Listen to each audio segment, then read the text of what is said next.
Kerala medical and sales representatives association CITUവിൻ്റെ നേതൃത്വത്തിൽ Kannur labour ഓഫീസിലേക്ക് മാർച്ച് നടത്തി.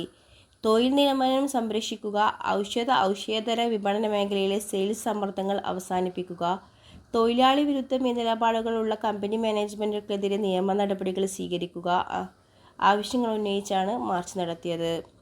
ലേബർ ഓഫീസർക്ക് നിവേദനവും നൽകി. മാർച്ച് CITU ജില്ലാ ജനറൽ സെക്രട്ടറി K. മനോഹരൻ ഉദ്ഘാടനം ചെയ്തു. ജില്ലാ പ്രസിഡന്റ് സാജു വർഗീസ് അധ്യക്ഷത വഹിച്ചു.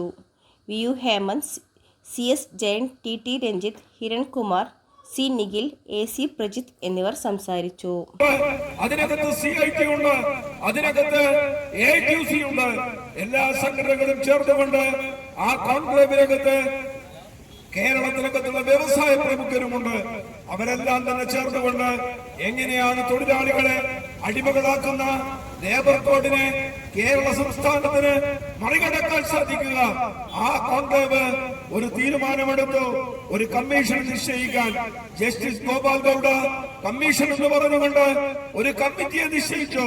ആ കമ്മിറ്റി പഠനം നടത്തിക്കൊണ്ട് എങ്ങനെയാണ് യൂണിയൻ ഗവൺമെന്റ് പാസാക്കിയ ആ നിയമം കേരള സംസ്ഥാനത്തിനകത്തുള്ള തൊഴിലാളികളുടെ ജീവിതത്തെ ബാധിക്കാതെ എങ്ങനെ തൊഴിലാളികളെ പരിരക്ഷിക്കാൻ സാധിക്കും എന്ന കാര്യത്തെ കുറിച്ച് വിശദമായി പഠിച്ചുകൊണ്ട് ഒരു റിപ്പോർട്ട് ആ ഗവൺമെന്റിന് സമർപ്പിച്ചു.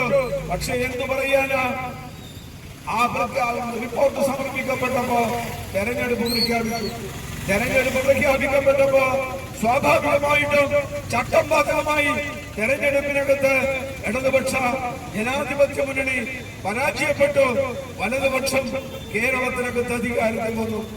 2.5 മാസക്കാലം കൊണ്ട് ഈ ഗവൺമെന്റ് നടപ്പിലാക്കിക്കൊണ്ടിരിക്കുന്ന ജനദ്രോഹ ജനവിരുദ്ധ നടപടികളെ കുറിച്ച് സൂചിപ്പിക്കണമെന്ന് ആഗ്രഹിക്കുന്നത് ഇല്ല. എന്നാൽ